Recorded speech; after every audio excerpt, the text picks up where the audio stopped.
بسم اللہ الرحمن الرحیم۔ السلام علیکم۔ آج ہم سورۃ آل عمران کی آیت 151 سے 160 کا آسان اردو ترجمہ بیان کریں گے۔ اللہ کے نام سے شروع جو نہایت مہربان ہمیشہ رحم فرمانے والا ہے۔ ہم عن قریب کافروں کے دلوں میں تمہارا رعب ڈال دیں گے اس وجہ سے کہ انہوں نے اس چیز کو اللہ کا شریک ٹھہرایا ہے جس نے کے لیے اللہ نے کوئی سند نہیں اتاری، اور ان کا ٹھکانہ دوزخ ہے، اور ظالموں کا وہ ٹھکانہ بہت ہی برا ہے۔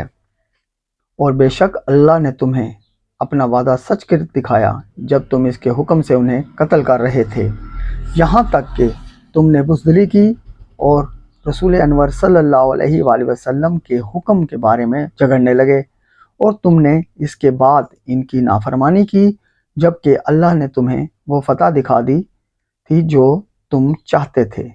تم میں سے کوئی دنیا کا خواہشمند تھا اور تم میں سے کوئی آخرت کا طلبگار تھا، پھر اس نے تمہیں ان سے پھیر دیا تاکہ وہ تمہیں آزمائے۔ اس نے تمہیں معاف کر دیا اور اللہ اہل ایمان پر بڑے فضل والا ہے۔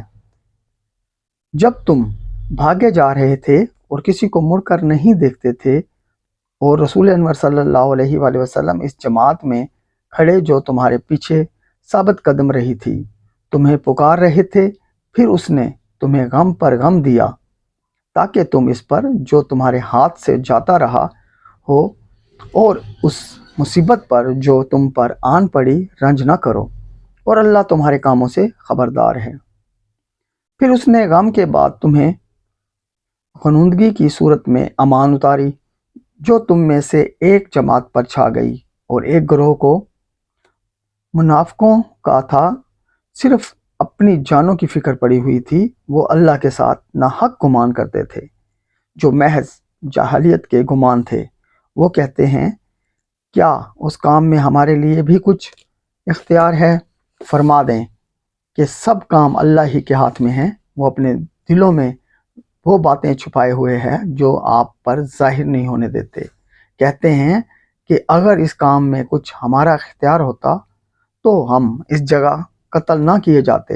فرما دیں اگر تم اپنے گھروں میں بھی ہوتے تب بھی جن کا مارا جانا لکھا جا چکا تھا وہ ضرور اپنی قتل گاہوں کی طرف نکل کر آ جاتے، اور یہ اس لیے کیا گیا ہے کہ جو کچھ تمہارے سینوں میں ہے اللہ اسے آزمائے، اور جو وسوسے تمہارے دلوں میں ہیں انہیں خوب صاف کر دے، اور اللہ سینوں کی بات خوب جانتا ہے۔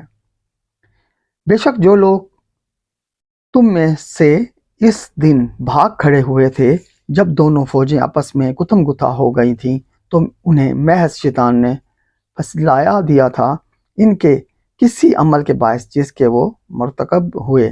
بے شک اللہ نے انہیں معاف فرما دیا، یقیناً اللہ بخشنے والا بڑے علم والا ہے۔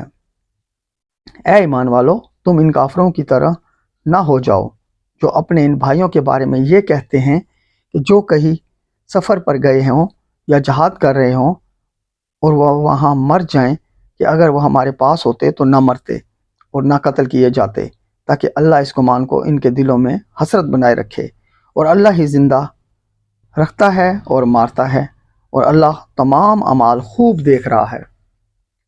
اور اگر تم اللہ کی راہ میں قتل کر دیے جاؤ یا تمہیں موت آ جائے، اللہ کی مغفرت اور رحمت اس سے بہت بہتر ہے جو تم جمع کرتے ہو، اور اگر تم مر جاؤ یا مارے جاؤ تو تم سب اللہ ہی کے حضور جمع کیے جاؤ گے۔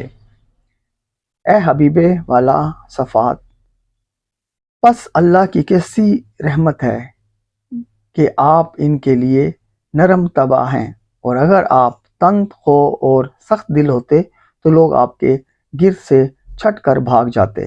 سو آپ ان سے درگزر فرمایا کریں اور ان کے لیے بخشش مانگا کریں، اور اہم کاموں میں ان سے مشورہ کیا کریں۔